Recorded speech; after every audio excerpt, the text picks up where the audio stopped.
This episode of Techno Buffalo is brought to you by Audible. What's up, everyone? Welcome back to the episode of Rettinger's Riffs. I'm your host, John Rettinger, and up this week, I want to talk to you about T-Mobile's test drive. It's been about 2 weeks since Carrier 5 and 6.0, when T-Mobile invited folks to try their network for a week without really costing them absolutely anything and worry-free. So I did it. I got an iPhone 5S sent to me, and I want to share my experience of T-Mobile's network, their devices, and how the whole process goes. Let's go ahead and get started.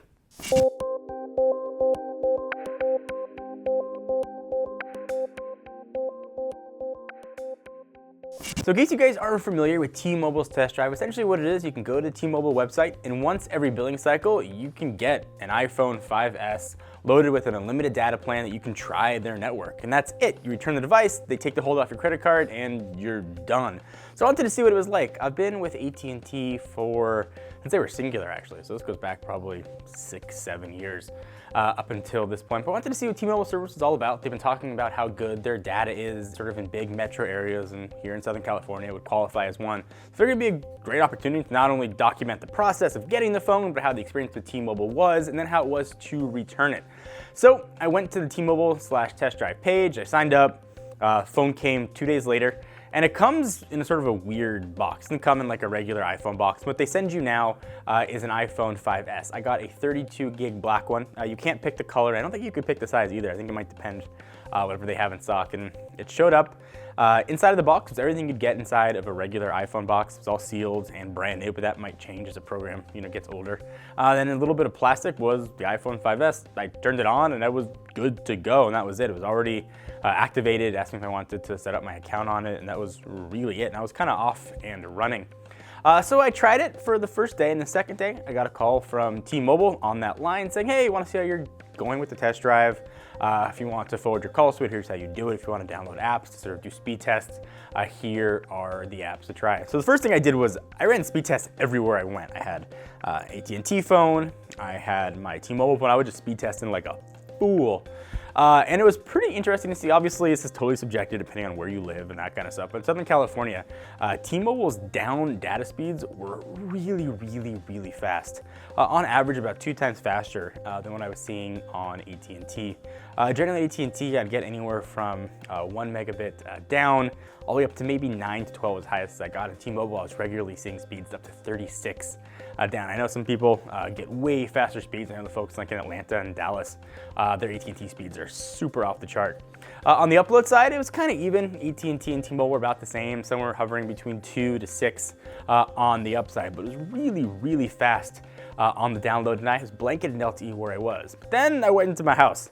Inside of my house, I dropped down to 1 bar 4G, and sometimes if I was lucky, I would get 2 bars of Edge, which is tough to make phone calls on, and sometimes they even get the dreaded no service thing up there. So I sent a tweet to T-Mobile, and they gave me an email address to email to sort of talk about service issues. So I did another email address that doesn't have my name on it, on the outside chance that maybe my name would get recognized and I'd get some special treatment, which I didn't want.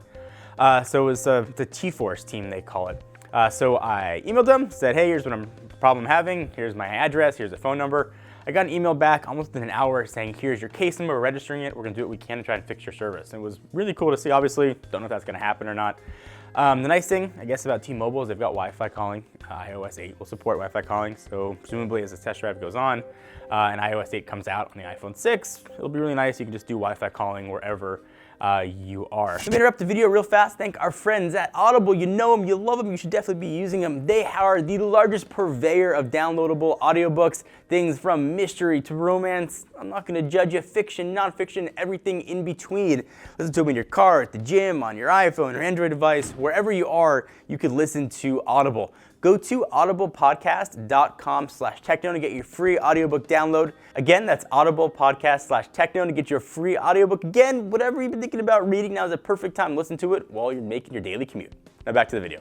So what you guys are all saying, why an iPhone? Why only an iPhone? Well, right now, it's all T-Mobile offers.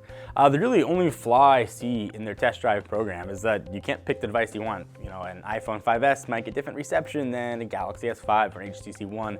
It'd be nice to pick, and T-Mobile has said they will offer other devices. The reason that they picked the iPhone, they answered this in a Q&A during the Uncarrier event, was they didn't think people knew they had the iPhone. So it really was kind of a PR thing. Like, hey, we've got the iPhone. You too can have the iPhone. Here, go ahead and try it.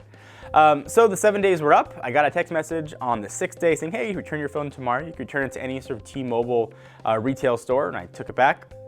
It was actually the first one that returned a test drive phone. It took about 10 minutes. I got a receipt saying I returned it, hold was taken off my card, and that was it.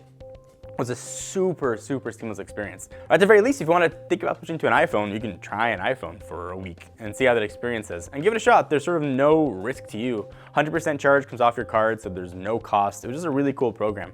I think T-Mobile is doing a very nice job with all of their Un-carrier announcements they've been doing.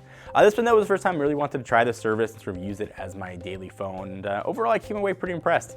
So what do you guys think? Is something you would try, not try? What do you want to see change about the test drive program? Leave in the comments down below, and the folks at T-Mobile, I would guess, are probably going to watch this video, at least I hope, and maybe they'll take your comments to heart.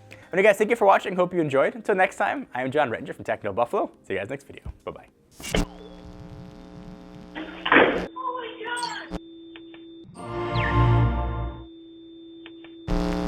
Thank you guys for watching. If you haven't yet, please subscribe. You'll be the first one to know whenever we upload new content. We've got new stuff coming every single day. We want to make sure you see what's new in the world of consumer electronics.